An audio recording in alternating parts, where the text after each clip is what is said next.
Hi guys, तो क्या हालचाल सब चंगा सी। आज का क्लास स्टार्ट करते हैं हम लोग। आज का क्लास स्टार्ट करेंगे हम लोग चैप्टर नंबर 3 से। ठीक है। आज के क्लास में हम लोग चैप्टर नंबर 3 को पूरा समझेंगे और उसका वन शॉट रिवीजन आप बोल सकते हो जो भी है, बट हम लोग प्रॉपर सीखेंगे, प्रॉपर समझेंगे। ऐसा नहीं है कि बस रिवीजन के लिए जल्दी जल्दी पढ़ा के हट जाओ। ठीक है, प्रैक्टिकल एग्जाम्पल्स भी होगा और इसमें ऑटोमेटेड एनवायरनमेंट नहीं कवर होगा। मैं सोचा कि उस वो छोटा सा टॉपिक है, मैं उसको अलग से एक वीडियो में या फिर शॉर्ट्स में कुछ भी होगा तो उसमें निकाल दूंगा, मतलब बोल दूंगा आपको कैसे क्या करना है। और ये वीडियो को आप प्रॉपर देखो। ये वीडियो मुझे लगता है कि ये वीडियो इनफ होगा आपको चैप्टर नंबर 3 को समझाने के लिए और इसको रिवाइज करने के लिए। और अगर ये नोट्स आपको चाहिए तो आप मेरे टेलीग्राम चैनल पे जा सकते हो। उसमें चैप्टर नंबर 2, 3, 4, 5, 7, 4, 5, 10, 11 ये सारे चैप्टर्स के नोट्स मिल जाएंगे आपको। चैप्टर नंबर 1 का नोट्स भी था, लेकिन अभी थोड़ा मैं उसमें काम कर रहा हूँ तो वो थोड़ा फिर से मैं एकदम थोड़ा ऐसे बहुत गंदा वाला हैंड राइटिंग में था। ये भी मतलब उतना ठीक ठाक ही है, लेकिन हाँ ठीक। तो स्टार्ट करते हैं बिना टाइम वेस्ट के। पहले इंटरनल कंट्रोल जब भी आप लोग पढ़ोगे तो आपको ये पता होना चाहिए भाई इंटरनल कंट्रोल है क्या। इंटरनल कंट्रोल मैं एक ओवरऑल ही समझा रहा हूँ। जैसे कि आपका सोचो एक बिजनेस है। ठीक है, आपका एक थोड़ा बहुत बिजनेस है, वो बिजनेस को चलाने के लिए जो भी उसका काम काज है, जो भी उस बिजनेस के रिलेटेड जो भी है, जिस उसके ऊपर जो कंट्रोल आप लोग रख रहे हो वही है इंटरनल कंट्रोल। उस बिजनेस को प्रॉपरली चलाने के लिए, फिर जो एज ए बिजनेस उसको ग्रो करने के लिए जो जो लगता है उस वो है इंटरनल कंट्रोल। उसके ऊपर जो कंट्रोल रखते हो आप लोग, कंट्रोल के लिए जो भी करते हो वो है इंटरनल कंट्रोल। ठीक है। इसे 315 क्या बोलते हैं? इसे 315 बोलते हैं इंटरनल कंट्रोल में be defined as process designed, implemented, and maintained by TCW. TCW means those charging companies and other person to provide reasonable assurance. Obviously, आप एब्सोल्यूट एश्योरेंस दे नहीं पाओगे, ठीक है, क्योंकि इंटरनल कंट्रोल्स के भी इनहेरेंट वीकनेसेस है। ठीक है, वो बाद में जानेंगे। तो रीजनेबल एश्योरेंस है about the achievement of an entity's objective with regard to the entity's objective. ठीक है, मतलब इंटरनल कंट्रोल ऐसा होना चाहिए जो कि डिजाइन, इम्प्लीमेंट एंड मेंटेन है। किस लिए? To achieve to provide reasonable assurance about the achievement of entity's objective. किसके रिलेटेड? एक है proper reporting of financial, sorry, proper reporting of financial जो भी है, रिलायबिलिटी ऑफ फाइनेंशियल रिपोर्टिंग, फिर सेफ गार्डिंग ऑफ एसेट, फिर जो भी लॉज एंड रेगुलेशन है उसके साथ कंप्लाई हो जाना चाहिए, फिर जो भी ऑपरेशंस है वो इफेक्टिवली काम होना चाहिए। ठीक है, क्या क्या है? Reliability of financial reporting, effectiveness and efficiency of operations, safeguarding of asset and compliance with laws and regulations। इसको लेके जो मतलब जो ऑब्जेक्टिव है इसका मतलब बिजनेस का, उसको रीजनेबल एश्योरेंस दो कि भाई वो प्रॉपरली कंप्लाई हो रहा है। ठीक है, ये होता है इस ये जो कंट्रोल जो डिजाइन किया जाता है, ठीक है, डिजाइन, इंप्लीमेंट और मेंटेन किया जाता है, ये सारे इसको बोलते हैं इंटरनल कंट्रोल। अच्छा, बेनिफिट क्या है? एक ऑडिटर जब भी कोई भी बिजनेस का कंट्रोल देखेगा ना, उससे जैसे कि सोचो आ, आपका एक बिजनेस है। ठीक है, आपका बिजनेस है होटल इंडस्ट्री में। तो आप लोगों का एक स्टोर भी होगा जहां पे आप लोग खाने का माल सामान ये सब रखोगे। सोचो कि उसमें एक कंडीशन है, 5,000 के ऊपर अगर कोई भी बिल हुआ तो उसका पेमेंट मैनेजर के एक्सेप्टेंस के बाद ही होगा, अप्रूवल के बाद ही होगा। और एक सेम जगह पे दूसरा बिजनेस है, कोई भी किसी का भी पेमेंट हो, वो जो स्टोर ओनर है वो अपने अंदर से पे कर सकता है। ठीक है, उसको बस बोलना है at the end of the month कि भाई मेरे को इतना खर्चा हुआ है। फ्रॉड होने का चांस किसमें ज्यादा होगा? ऑब्वियसली जिसमें 5,000 के ऊपर, सॉरी, जिसमें कोई भी लिमिट नहीं है। जो 5,000 के ऊपर वाला लिमिट है कि 5,000 के ऊपर वाला मैनेजर अप्रूवल देगा, तो वो एक क्या डबल चेक होगा 5,000 के ऊपर वाला कि भाई 5,000 के ऊपर वाला डबल चेक हो रहा है, क्योंकि आप तो बिल दे रहे हो। भाई वो बिल में कुछ भी हो सकता है, कितना भी अमाउंट आ सकता है, क्योंकि एक कोई भी ओनर वो तो हर दिन डे टू डे बेसिस पे वो बहुत सारी जगह पे अगर बिजनेस बड़ा हो तो डे टू डे बेसिस पे आप लोगों को देख नहीं पाओगे आप। ठीक है। तो यही है कि जब भी आप इंटरनल कंट्रोल को अंडरस्टैंड करोगे ना, तो क्या होगा कि कैसा पोटेंशियल मिसस्टेटमेंट हो सकता है उसको आइडेंटिफाई करने में हेल्प होगा। फिर क्या है, जो भी रिस्क ऑफ मटेरियल मिसस्टेटमेंट है, कि भाई अल्टीमेटली पोटेंशियल मिसस्टेटमेंट से ही तो रिस्क ऑफ मटेरियल मिसस्टेटमेंट बढ़ता ही है कम, उसको भी आइडेंटिफाई करने में आपको हेल्प होगा। और जो भी फर्दर ऑडिट प्रोसीजर कि भाई इसके बाद क्या करना है, तो उसका नेचर, टाइमिंग एंड एक्सटेंट को डिजाइन करने में ऑडिटर को हेल्प आता है। ठीक है।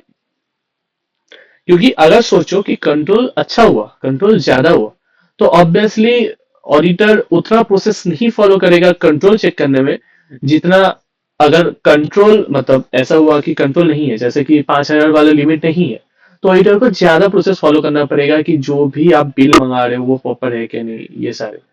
और अगर 5,000 के ऊपर वाला हो तो जितना सारा कंट्रोल होगा ना, उस हिसाब से ऑडिटर अपना काम भी दूसरे एरिया में शिफ्ट कर सकता है कि भाई मुझे पता है कि ये जो भी एंटिटी है उसमें कंट्रोल अच्छा है।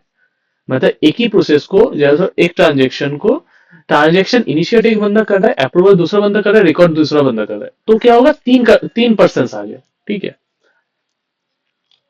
ऑडिट रिस्क, ऑडिट रिस्क क्या है? It is a risk that the auditor may give an inappropriate opinion. क्या दे सकते हैं? Inappropriate opinion when the financial statement are materially misstated. मतलब क्या, सोचो कि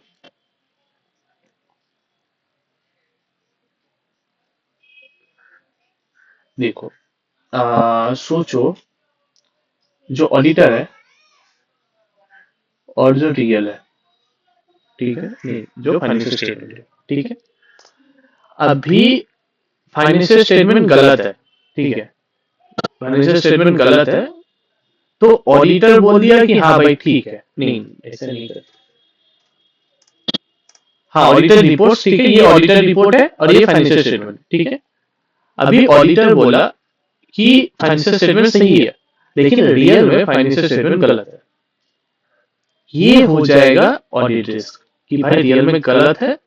अगर ऑडिटर बोला कि फाइनेंशियल स्टेटमेंट गलत है लेकिन फाइनेंशियल स्टेटमेंट सही है रियल में, तो ये ऑडिट रिस्क नहीं होगा। ठीक है। ये ऑब्वियसली गलत रिपोर्टिंग हुआ बट ऑडिट रिस्क नहीं होगा। तो ऑडिट रिस्क कभी होगा? जब फाइनेंशियल स्टेटमेंट गलत होगा, लेकिन ऑडिटर क्या करेगा, ऑडिटर गलत ओपिनियन देगा कि भाई फाइनेंशियल स्टेटमेंट सही है। ये है ऑडिट रिस्क।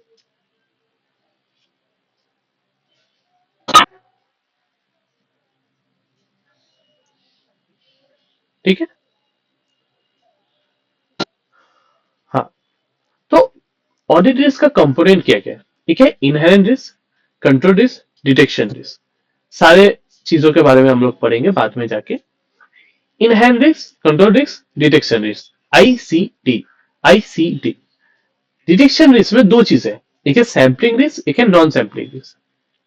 क्या है? मैं इधर एक अच्छा वाला एक एग्जांपल दिया हूं, ये अलग बाद में आता है। सैम्पलिंग रिस्क में क्या है कि आप जो पॉपुलेशन को सैंपल किया हो ना, मतलब सोचो, मतलब इधर भी सेम ही एग्जांपल है। सोचो आपके पास 100 आम है, ठीक है, आम आदमी का आम, आप चूज किए हो 20 आम देखने के लिए, लेकिन 20 में, मतलब ये 100 में, टोटल 100 में 15 ही आम खराब था। ठीक है, 15 आम खराब था, लेकिन आप क्या किए हो, आप 20 में से जो चूज किए उसमें 15 आम जो खराब आम था, 15 के 15 निकल गया। तो आपको अल्टीमेटली लगेगा ये 20 में 20 में से 15 आम खराब है। ठीक है, उस हिसाब से आपको परसेंटेज आएगा। ठीक है, जैसे 82% जो भी है, 85% के करीब, नहीं 75% के करीब।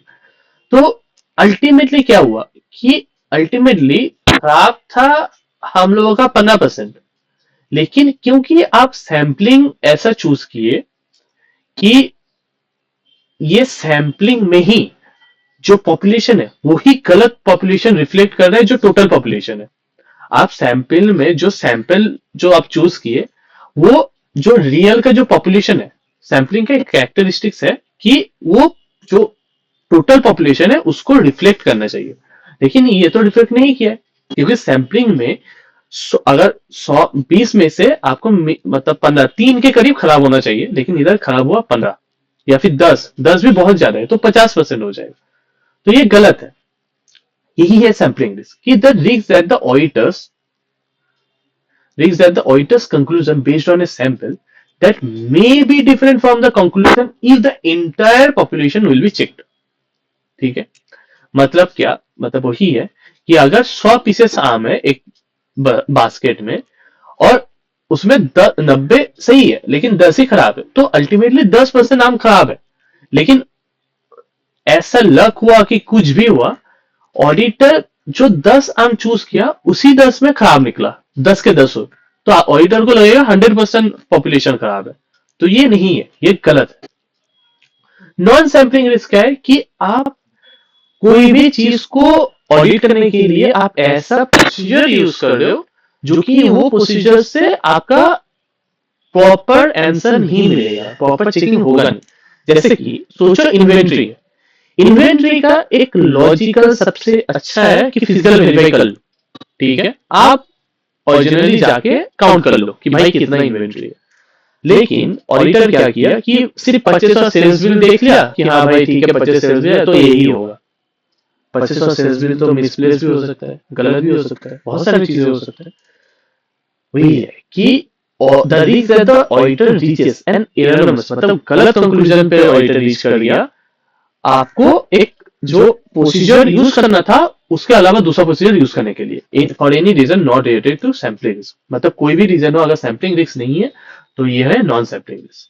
ठीक है, sampling risk non sampling risk मतलब आप सैंपल ही गलत चूज किया, नॉन सैंपलिंग रिस्क में आप प्रोसीजर ही गलत चूज किया। ठीक है, मतलब ऐसा कोई भी प्रोसीजर जो मतलब ऐसा कोई भी रिस्क जो सैंपलिंग रिस्क से नहीं आता है उसको नॉन सैंपलिंग रिस्क होता है।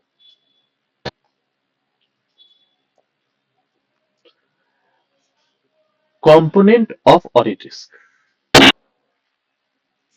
देखो मैं एक ओवरऑल बोल रहा हूं, एक प्रैक्टिकली बोल रहा हूं।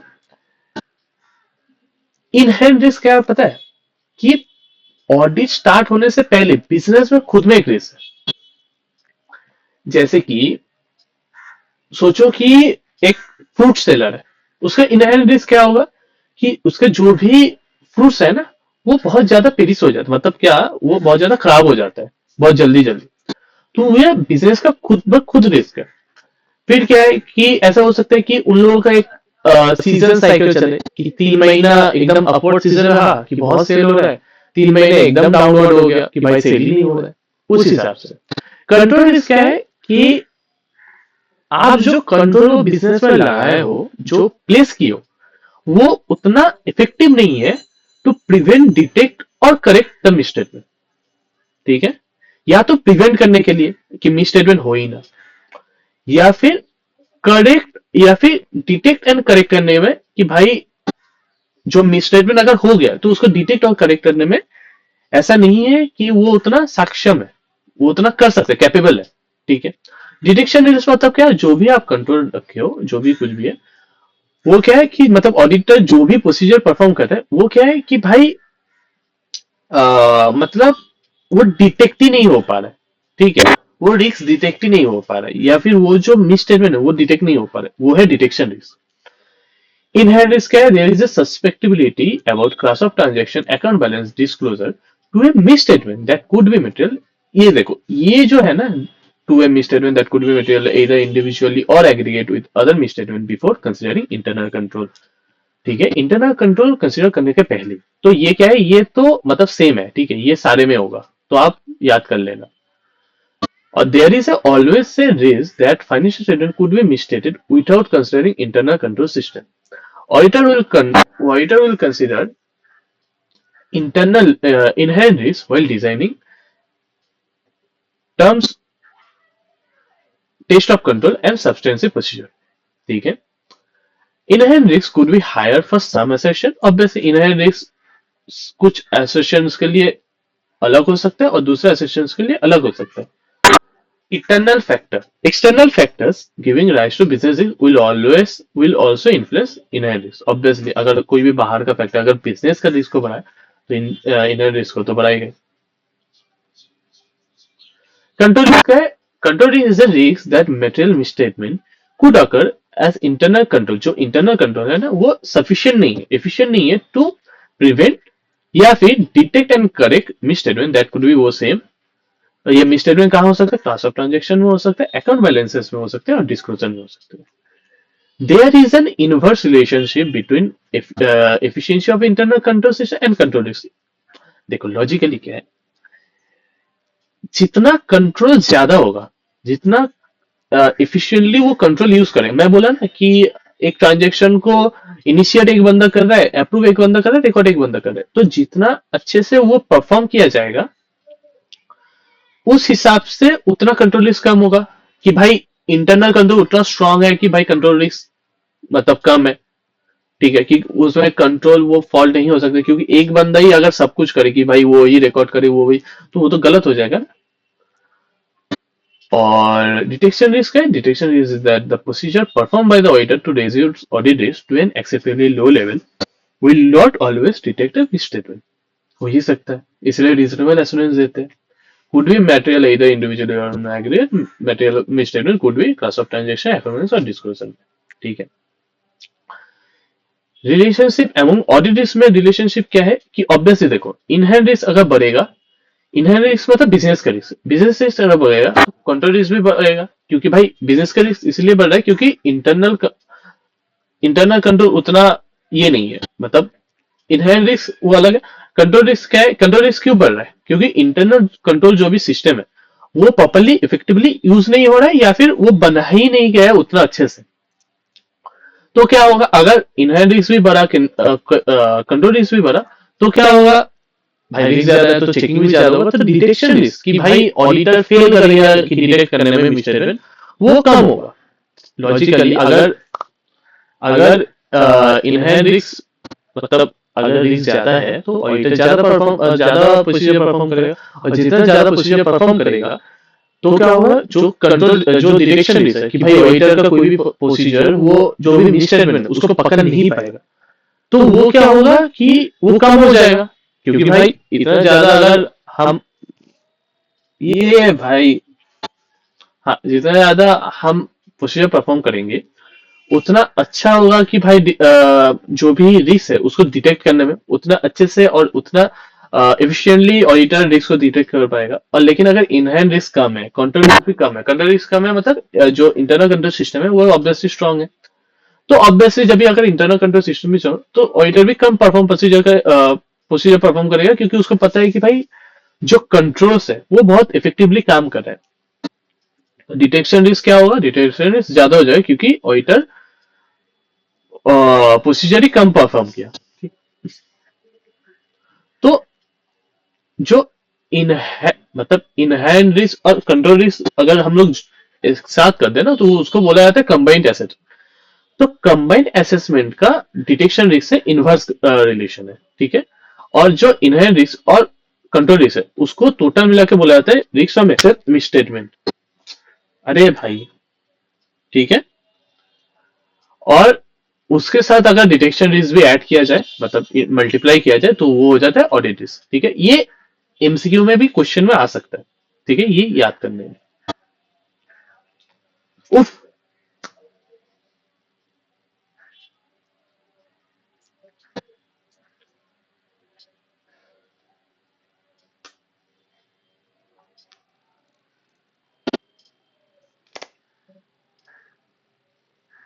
ठीक है, सॉरी। अच्छा, तो थोड़ा थोड़ा हम लोग देख लेते कि जो हम लोग बोलते हैं प्रिवेंट, डिटेक्ट और करेक्टिव, तो कौन से कंट्रोल्स होते हैं। ठीक है, ये सारे चीजों प्रिवेंटिव कंट्रोल क्या क्या है कि भाई होने ही नहीं दो। जैसे कि ऑथराइजेशन प्रोसीजर की 5,000 से ऊपर अगर कुछ हुआ तो मैनेजर अप्रूव करेगा वो हिसाब से। कॉम्पिटेंट एम्प्लॉयज रखो।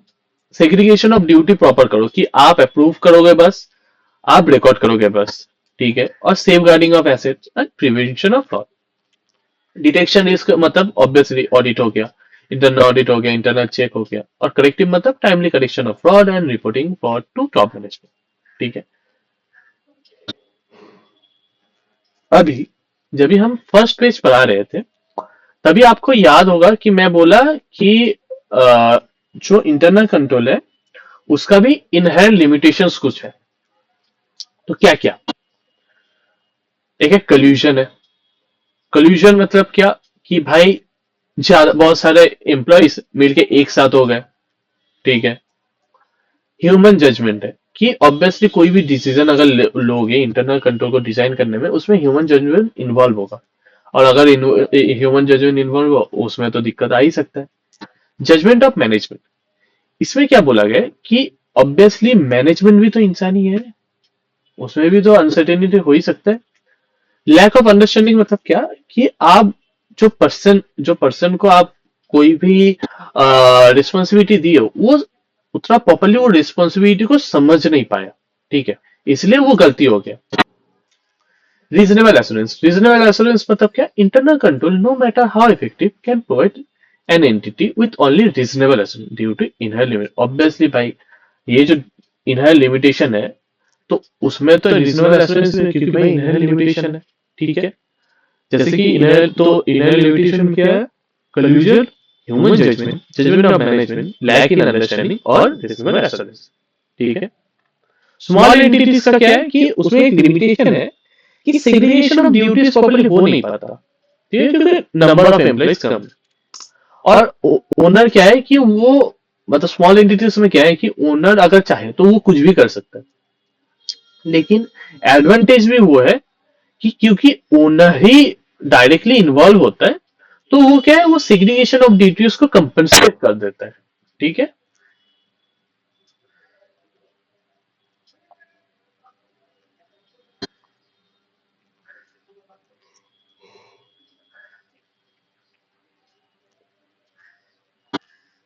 Components of internal control, there are 5 components of internal control.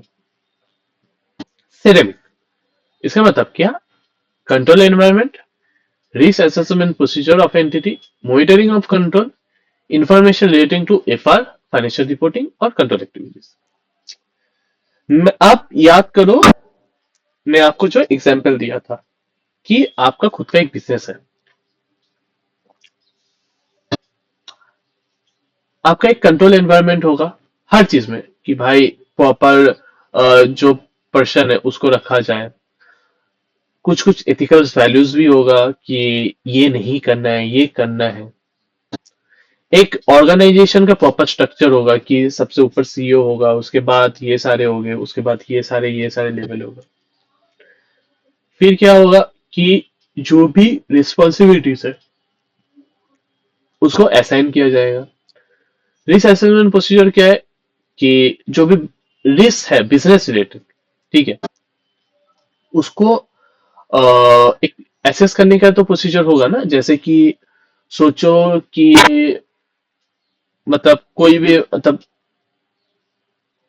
जो भी फाइनेंशियल रिपोर्टिंग के ऑब्जेक्टिव, मतलब इसमें ऑडिटर क्या करेगा, रिस्क असेसमेंट प्रोसीजर एक एंटिटी के साइज से क्या हो सकता है, कि सोचो कि स्टोर्स में ऐसा हुआ कि बहुत, जैसे मैं फूड का बोला था कि स्टोर्स में ऐसा हुआ कि बहुत सारे जो खाने का सामान है वो खराब हो रहा था, तो आपके एक फ्रिज लगा दिए, ठीक है, उस हिसाब से। लेकिन एज एन ऑडिटर आप पढ़ रहे हो, तो ऑडिटर को क्या देखना पड़ेगा, auditor shall obtain an understanding of whether the entity has a process for, किसके लिए प्रोसेस है, identifying business risk relevant to financial reporting objectives, ठीक है, identifying business risk related to financial report, sorry मैं बार बार कर रहा हूँ, financial reporting objectives, estimating the significance of risk, ठीक है, assessing the likelihood of their occurrence and deciding about actions to address those risks, ठीक है। क्या है, identify business risk relevant to, जो भी फाइनेंशियल रिपोर्टिंग के ऑब्जेक्टिव्स को लेके जो बिजनेस रिस्क है वो सारे आइडेंटिफाई करना, कितना सिग्निफिकेंस है वो रिस्क, मतलब कितना बड़ा है वो एसेस करना, एस्टिमेट करना, एसेसिंग द लाइक्लीहुड, कितना क्या लाइक्लीहुड है, मतलब कितना चांसेस है कि वो हो सकता है वो, and deciding about actions to address those risk, मतलब जो वो रिस्क को एड्रेस करने के लिए जो भी एक्शंस आप लोगे, तो वो सारे एक्शंस को डिसाइड करना। ठीक है। Monitoring of control, monitoring of control में क्या है, to assess the effectiveness of predefined controls. ठीक है। Can take remedial actions by separate evaluation, ongoing activities और बोथ। ठीक है। To assess the effectiveness of predefined controls. ठीक है।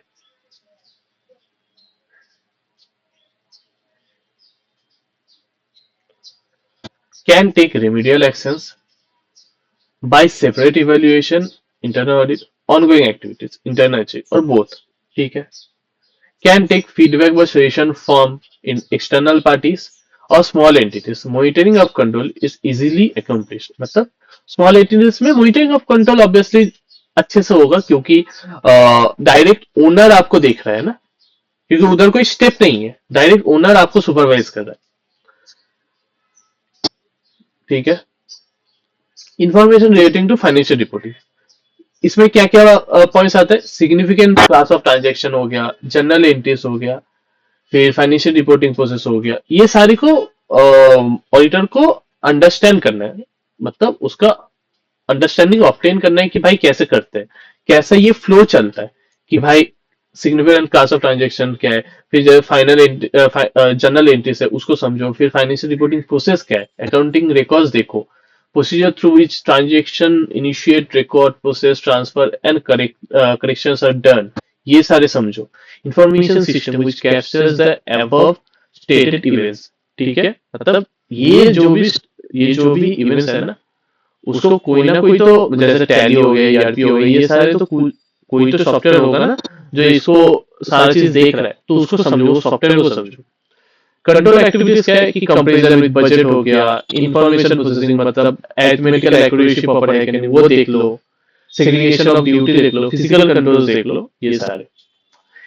कंट्रोल एनवायरनमेंट में क्या क्या है, एथिकल वैल्यू, कि भाई जो भी आपका एथिकल वैल्यू है प्रॉपर्ली कम्युनिकेट करो और इन्फोर्स करो एम्प्लॉयज के ऊपर। अगर कुछ वो लोग नहीं कर पा रहे, तो मतलब नहीं करना चाहते, तो भाई टर्मिनेट करो। ठीक है। या फिर कुछ भी करो, मतलब उसको पनिशमेंट दो। कमिटमेंट टू कॉम्पिटेंस, कि भाई जो भी पर्सन है वो कॉम्पिटेंट होना चाहिए ये काम के लिए। प्रॉपर ऑर्गेनाइजेशन स्ट्रक्चर, मतलब assignment and division of responsibilities, assignment end of authority and responsibility, मतलब क्या reporting relationship must be establish. और मैनेजमेंट वर्किंग स्टाइल, मतलब मैनेजमेंट का अप्रोच क्या है या फिर एटीट्यूड क्या है towards risk taking, accounting policy and accounting system, information processing और फाइनेंशियल रिपोर्टिंग। ठीक है। और टीसीडब्ल्यूजी का इन्वॉल्वमेंट कैसा है, कि वेदर इंडिपेंडेंट और नॉट, कितना इन्वॉल्वमेंट है, फिर स्क्रूटिनी ऑफ एक्टिविटीज, मतलब क्या कि वो लोग जो भी एक्टिविटी कर रहे हैं उसका स्क्रूटिनी प्रॉपर हो रहा है कि नहीं, अप्रोप्रिएटनेस ऑफ एक्टिविटीज, फिर एक्सपीरियंस क्या है, फिर interaction with their the auditor, की ऑडिटर के साथ इंटरेक्शन कैसा है उसका, उनका एचआर पॉलिसी, मतलब कैसे लिया जाता है, ये सारे।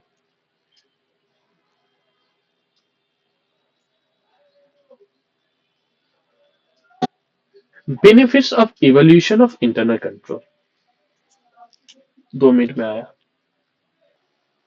सॉरी सॉरी सॉरी, थोड़ा हो गया था। ठीक है, चलो स्टार्ट करते हैं।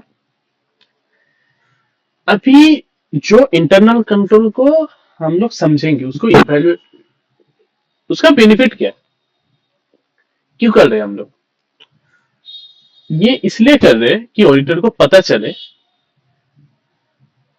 whether error and frauds are likely to be located in the ordinary course of business। मतलब जो भी एरर और फ्रॉड है वो ऑर्डिनरी कोर्स ऑफ बिजनेस में हो सकता है कि नहीं, whether adequate internal control system properly place है क्या नहीं और काम कर रहा है प्रॉपरली कि नहीं, इफेक्टिव इंटरनल ऑडिट डिपार्टमेंट है क्या नहीं, और अगर है तो प्रॉपरली काम कर रहा है कि नहीं, कंट्रोल्स एडुकेटली, वो एसेट्स को सेफगार्ड करता है।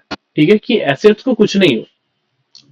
Area where control is weak and where it is excessive, मतलब कौन से एरिया पे कंट्रोल बहुत ज्यादा है और कौन से एरिया पे कंट्रोल कम है, and whether some suggestions can be given to improve the control। क्या मतलब हम लोग एज एन ऑडिटर, क्या जो सामने वाले एंटिटी है उसको हम लोग कोई सजेशन दे सकते कि नहीं, कि आप ये सिर्फ करो तो आपका कंट्रोल अच्छा होगा। तो हम लोग क्यों इंटरनल कंट्रोल को इवेल्युएट करते हैं? बेनिफिट्स क्या है? एक है जो नॉर्मल कोर्स ऑफ बिजनेस है उसमें एरर फ्रॉड होने का चांसेस क्या है वो देखने के लिए। फिर जो इंटरनल ऑडिट डिपार्टमेंट वो प्रॉपरली काम कर रहा है कि नहीं। फिर जो भी इंटरनल कंट्रोल सिस्टम है वो प्रॉपरली यूज हो रहा है और प्रॉपरली ऑपरेट कर रहा है। ठीक है। जो भी कंट्रोल्स है वो प्रॉपरली है कि नहीं, कि सेव मतलब जो एसेस है उसको सेफगार्ड करने के लिए। एंड जो भी area where control is weak, जहां पे कंट्रोल कम है या फिर कहा जहां पे कंट्रोल ज्यादा है, वो पता लगाने के लिए कि अगर कंट्रोल ज्यादा है तो वो भी एक है कि भाई दूसरी जगह पे कंट्रोल कम होगा, क्योंकि भाई नंबर ऑफ एम्प्लॉइज तो सेम है। ठीक है, उस हिसाब से। और क्या है कि हम लोग क्या कोई भी सजेशन ऐसा दे सकते हैं कि उन लोगों का इंटरनल कंट्रोल सही हो जाए और थोड़ा इंप्रूव हो जाए। क्या क्या टूल्स क्या क्या है? एक है नैरेटिव रिकॉर्ड्स, एक है चेकलिस्ट, इंटरनल कंट्रोल और फ्लोचार्ट। नैरेटिव रिकॉर्ड मतलब क्या? आप सब कुछ लिख रहे हो प्रॉपर डिटेल वे में कि किधर क्या कंट्रोल है, कौन कहाँ देखता है, कौन क्या सुपरवाइज करता है, ये सारे relevant for the entries when no formal internal control system present. Disadvantages क्या है भाई? बहुत डिफिकल्ट है प्रॉपर सिस्टम को लिखना, to identify weakness is not possible और नॉट एडेप्टेबल टू चेंजेस। अगर कोई चेंज हुआ अचानक से तभी वो प्रॉपर्ली एडेप्टेबल है नहीं। चेकलिस्ट क्या है? चेकलिस्ट और इंटरनल कंट्रोल क्वेश्चन है, दोनों लगभग लगभग सेम। इसमें क्या है कि जो क्वेश्चंस है, ठीक है, ये क्या है? ये फील्ड है ना मेंबर ऑफ ऑडिट स्टाफ। ठीक है, मतलब ऑडिट स्टाफ ही क्वेश्चंस बनाता है और ऑडिट स्टाफ ही फिल करता है चेकलिस्ट। इसमें देखो चेकलिस्ट और इंटरनल कंट्रोल क्वेश्चन में बस एक ही फर्क है कि चेकलिस्ट में ऑडिट स्टाफ ही क्वेश्चन बनाता है और ऑडिट स्टाफ ही फिल करता है। इंटरनल कंट्रोल क्वेश्चन में क्या है कि ऑडिट स्टाफ ही क्वेश्चन बनाता है लेकिन फिल करता है मैनेजमेंट। ठीक है, तो चेकलिस्ट में, चेकलिस्ट और इंटरनल कंट्रोल क्वेश्चन में दोनों का सेम ही है कि यस मतलब अप्रूवल है, नो मतलब नहीं, गलत है, और नॉट एप्लीकेबल मतलब इधर एप्लीकेबल नहीं है। ठीक है। फ्लो चार्ट क्या है कि ये ऑब्वियसली आप इतना सीए पढ़ चुके हो तो आपको पता ही होगा कि फ्लो चार्ट कैसे है। ये ग्राफिकल रिप्रेजेंटेशन है और एक बर्ड्स आई व्यू देता है कि एक ओवरऑल व्यू देता है कि ओवरऑली जो इंटरनल कंट्रोल वो दिखता कैसा है। ठीक है। और जो नैरेटिव एक्सप्लेनेशन है, जो एक्सप्लेनेशन हम लोग दे रहे हैं एज एन ऑडिटर, तो उसको कम करते हैं क्योंकि आप फ्लो चार्ट में दिखा दे रहे हो कि सिस्टम प्रॉपर है कैसा। ठीक है। तो क्या क्या है? एक है नैरेटिव रिकॉर्ड, चेकलिस्ट जिसमें ऑडिटर मतलब ऑडिट स्टाफ क्वेश्चन बनाता है और ऑडिट स्टाफ फिल करता है। इंटरनल कंट्रोल क्वेश्चन में क्या है? ऑडिट स्टाफ क्वेश्चन बनाता है और जो मैनेजमेंट है वो फिल करता है और फ्लो चार्ट में एक बर्ड्स आई व्यू देता है, ग्राफिकल रिप्रेजेंटेशन है और जो भी नैरेटिव एक्सप्लेनेशन है उसको मिनिमम रखता है। ठीक है। देखो ये सारे इंटरनल कंट्रोल क्वेश्चन के एग्जांपल्स है कि कैसे कैसे कि जो भी परचेस है वो सेंट्रलाइज है कि नहीं, या फिर जो भी परचेस आप कर रहे हो वो अप्रूव सप्लायर से ही हो रहा है कि नहीं, ये सारे। ठीक है। तो ये सब आप पढ़ लेना, इसको मैं नहीं कर रहा हूं लेकिन ये सब पढ़ लेना क्योंकि ये क्वेश्चन में आ सकता है। ठीक है। अच्छा, रिस्क को डॉक्यूमेंट करना। ठीक है, द ऑडिटर शैल डॉक्यूमेंट, क्या क्या डॉक्यूमेंट करना है? Discussion among the engagement team and the significant decision rich, मतलब जो भी एंगेजमेंट टीम में डिस्कशन होगा उसको आपको डॉक्यूमेंट करना है। और क्या करना है, रुको इसको मैं थोड़ा ठीक कर लेता हूँ। हाँ, और क्या करना है, जो भी सिग्निफिकेंट डिसीजन आप लोग पहुंचे हो, ठीक है, उसको आप लोग डॉक्यूमेंट करना है।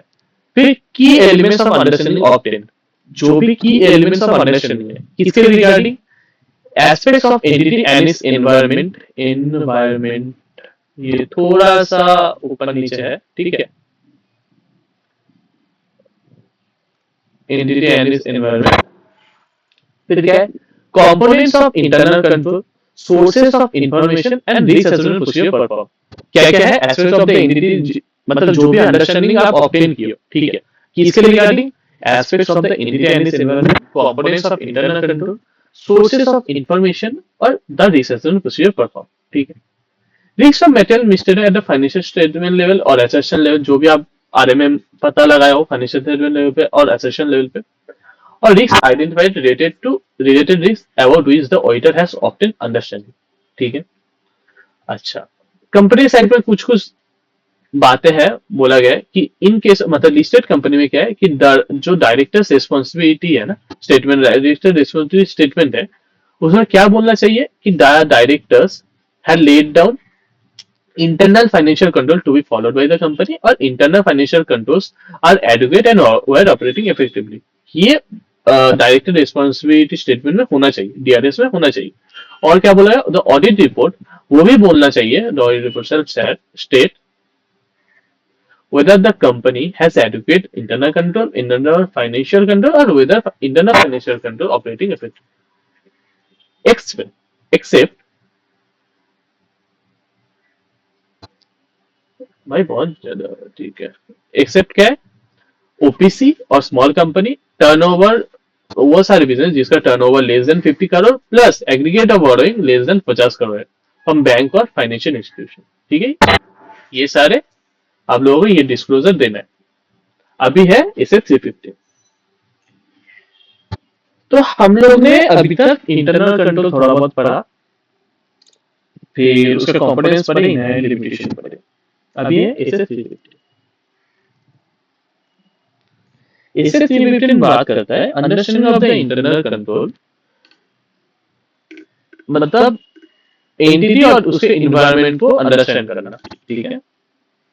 The auditor shall identify and assess, ये ऑब्जेक्टिव है, the RMM at the financial statement और assertion to provide a basis for designing and perform further audit procedure. ये आइडेंटिफाई और एसेस कैसे करेगा, उसके लिए बोला गया है the auditor shall identify risks throughout the process of obtaining an understanding of the entity and its environment। कि आइडेंटिफाई करो रिस्क को एंटिटी और उसके एनवायरनमेंट को अंडरस्टैंड करके, ठीक है। फिर क्या है कि assess the identified risks and evaluate whether they relate more pervasively to the financial statement as a whole and potentially affect many assumptions। मतलब एसेस करो वो सारे आइडेंटिफाइड रिस्क को एंड इवेल्युएट करो कि जो रिस्क है वो क्या बहुत जगह पे एरिया पे कवर करके आया है क्या, मतलब वो रिस्क बहुत एरियाज को इफेक्ट कर रहा है। Relate the identified risk what can, मतलब वो जो आइडेंटिफाइड रिस्क है उसको देखो कि भाई क्या गलत हो सकता है at the assertion level and consider the likelihood of misstatement, ठीक है, कि भाई कितना चांसेस है कि मिसस्टेटमेंट होने का। अच्छा, ये इधर तो बोल दिया है कि रिस्क को आइडेंटिफाई करो through out the process of obtaining and understanding of the entity, ठीक है, मतलब एंटिटी और उसके एनवायरनमेंट को अंडरस्टैंड करो, ठीक। लेकिन कैसे करें, मतलब इसे 315 बोल रहा है कि ये कुछ कुछ चीजें हैं जिसके रिलेटेड आप करोगे तो आपको जो भी एंटिटी उसके एनवायरनमेंट है उसको उसके रिलेटेड अंडरस्टैंडिंग देगा। क्या क्या है, रैंसम। रैंसम मतलब क्या, reliable regulatory, industry and other external factors including applicable financial reporting framework, ठीक है।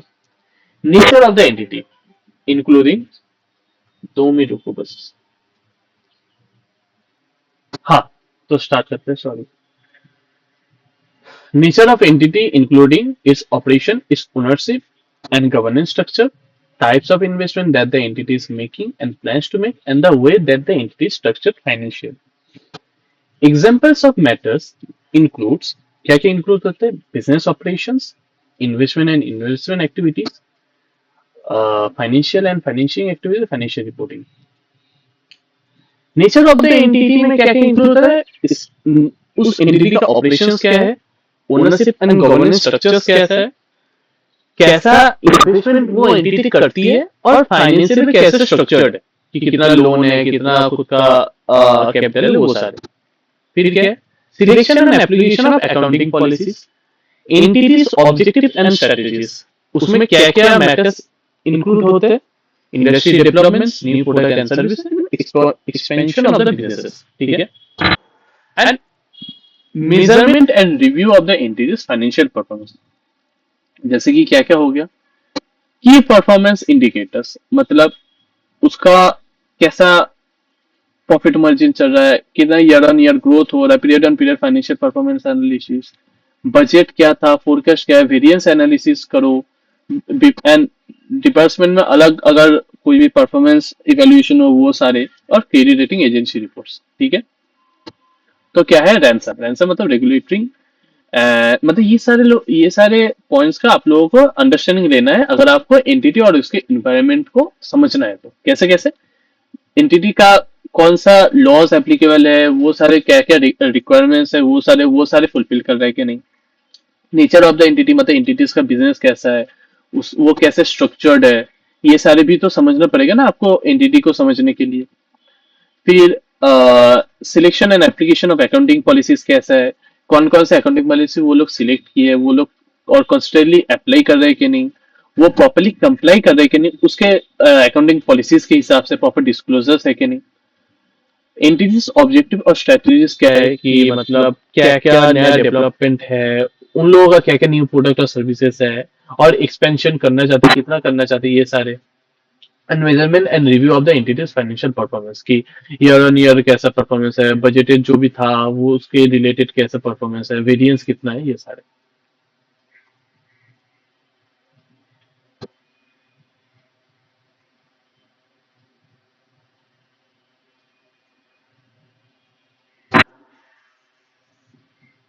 हाँ,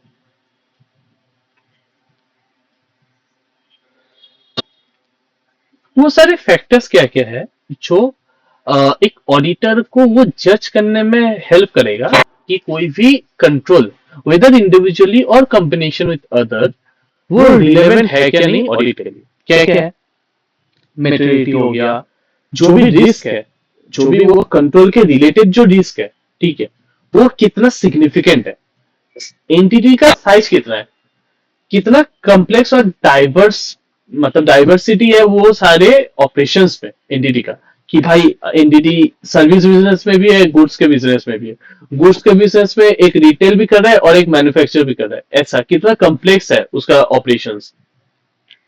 फिर एप्लीकेबल जो भी लीगल और रेगुलेटरी रिक्वायरमेंट्स है, वो सारे भी डिपेंड करता है कि जो भी कंट्रोल है उसके रिलेटेड, कि वो कितना मतलब कितना रिलेवेंस रखता है ऑडिट के लिए। और क्या है, circumstances and the applicable component of internal and nature of the entity's business including its organization and open ownership structure। क्या क्या है, मेटेरियलिटी, जो भी वो कंट्रोल के रिलेटेड जो रिस्क है उसका सिग्निफिकेंस क्या है, साइज ऑफ द एंटिटी क्या है, diversity and complexity of the entities operation, कि कितना कम्प्लेक्स और डाइवर्स है। कि सोचो कि जैसे वो एंटिटी वो सर्विस बिजनेस में भी है और गुड्स के बिजनेस में भी है, तो कितना अलग अलग कंट्रोल्स उसको रखना पड़ेगा, कि सर्विस बिजनेस में अलग टाइप का कंट्रोल्स रखना पड़ेगा, गुड्स के बिजनेस में प्रोक्योरमेंट, स्टोरेज, ये सब के लिए अलग टाइप का कंट्रोल्स रखना पड़ेगा, वो सारे। और एप्लीकेबल लीगल और रेगुलेटरी रिक्वायरमेंट्स क्या क्या है उस कंट्रोल के रिलेटेड, ये सारे। As a part of the risk assessment, the auditor shall determine whether any of the risks identified are in the auditor's judgment a significant risk. In doing so, the auditor should consider at least the following. मतलब कोई भी risk significant risk है कि नहीं, इसको समझने के लिए उसको कुछ चीजें कंसिडर करना पड़ेगा ऑडिटर को। क्या क्या,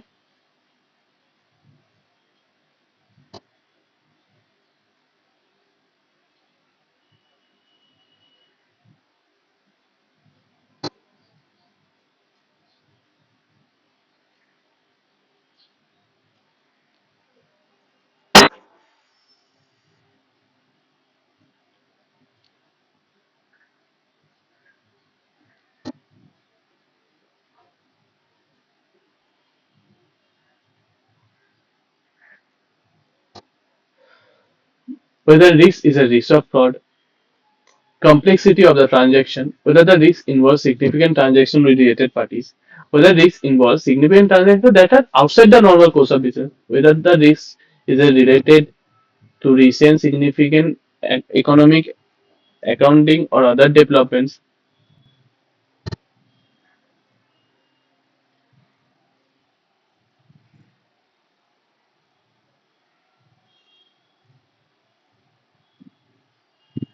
and the degree of the subjectivity। ठीक है, कोई भी रिस्क सिग्निफिकेंट रिस्क हुआ कि नहीं, वो कैसे पता लगाएंगे?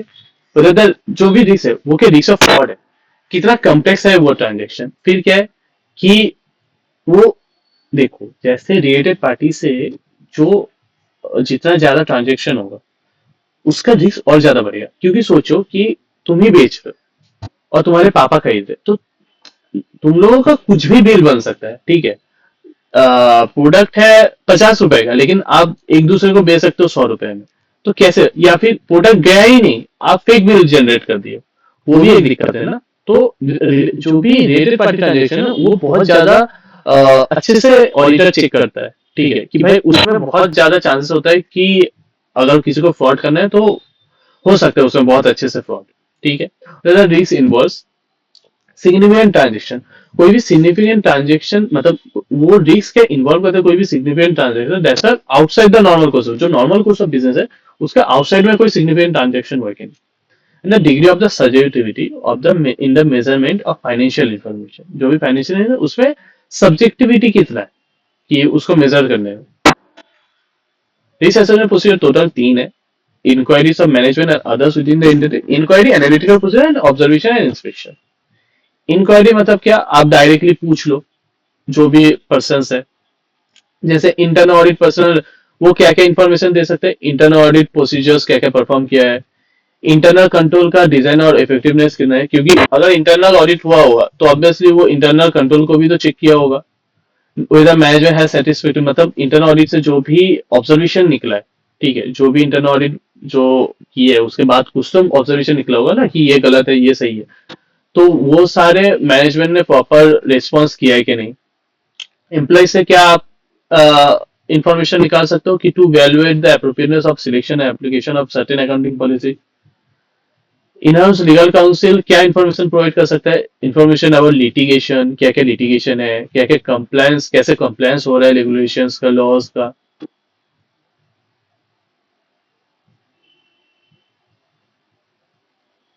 फिर क्या है,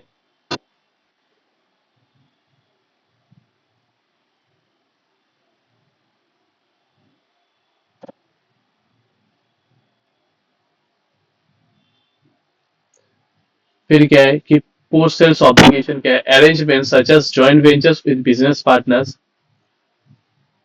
फिर क्या है, मीनिंग ऑफ कॉन्ट्रैक्ट, मतलब कॉन्ट्रैक्ट का अल्टीमेटली बेस क्या है, मीनिंग क्या है। अगर आप मुझे कोई भी कॉन्ट्रैक्ट पढ़ना हुआ, मेरे को समझना हुआ कि क्या है, तो मैं इन हाउस जो लीगल काउंसिल है, मतलब जो लॉयर का टीम है, जो एडवोकेट का टीम्स होगा, तो उससे हम लोग बात कर सकते हैं, जो लीगल टीम होगा। मार्केटिंग और सेल्स पर्सनल में क्या है कि अगर मार्केटिंग स्ट्रेटेजीज में कोई चेंजेस हुआ होगा, सेल्स ट्रेंड्स कैसे चल रहा है, कॉन्टेक्चुअल एंगेजमेंट्स कैसा हो रहा है।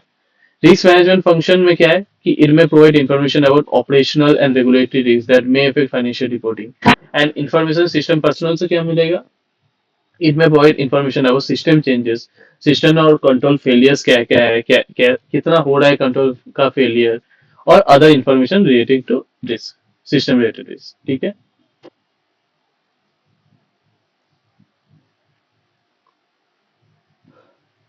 एनालिटिकल प्रोसीजर क्या है, analytical procedure perform as risk assessment procedure include considering of both financial and non financial data, ठीक है।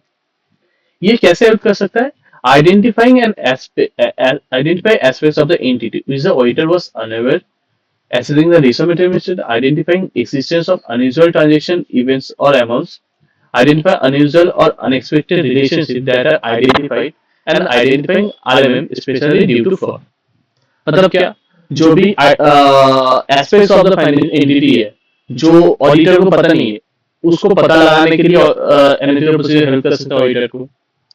तीसरा, मटेरियल मिसस्टेटमेंट को एसेस करने में हेल्प कर सकता है। जो भी अनयूजुअल ट्रांजेक्शन या फिर इवेंट्स है, जैसे कि सोच लो कि आप एक ट्रेंड देखो कि नॉर्मली सेल्स जनवरी टू दिसंबर 5% से ग्रो होता है, फिर 10% से ग्रो होता है लास्ट के 3 मंथ, लेकिन अचानक से आप देखो कि ये जो साल है वो जनवरी टू दिसंबर 20% से ग्रो हुआ।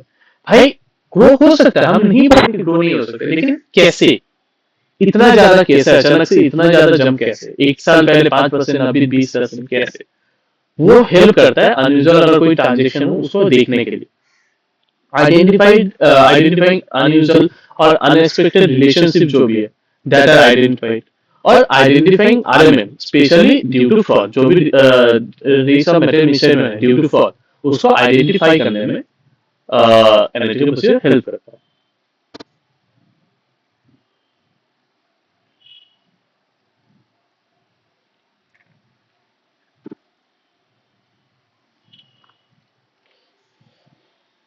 Observation and inspection.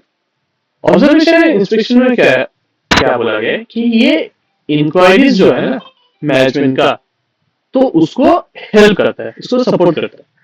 May also provide information about entity and it's environment. ठीक है, एग्जाम्पल क्या क्या है, एंटिटीज ऑपरेशंस है, डॉक्यूमेंट्स है, ये उसको ऑब्जर्व करो, इंस्पेक्ट करो, रिकॉर्ड्स एंड इंटरनल कंट्रोल, ये सारे जो भी डॉक्यूमेंट्स इंस्पेक्शन का और ऑब्जर्वेशन का क्या क्या चीजें इंस्पेक्शन, जैसे डॉक्यूमेंट्स हो गया उसको आप इंस्पेक्ट कर रहे हो, और ऑब्जर्वेशन मतलब क्या, आप ऑब्जर्व करो, जैसे एंटिटीज का ऑपरेशन हो गया, फिर एंटिटी कोई भी कंट्रोल कैसे परफॉर्म करती है, वो reports prepared by management, minutes हो गया, कॉन्ट्रैक्ट मैनेज, ये सारे आप इंस्पेक्ट करते हो। And entities premise and plant facility, ये सारे आप ऑब्जर्व, ऑब्जर्व मतलब क्या, आप खड़े होकर देख रहे हो कि ये प्रोसीजर कैसे परफॉर्म होते हैं, ये काम कैसे होता है।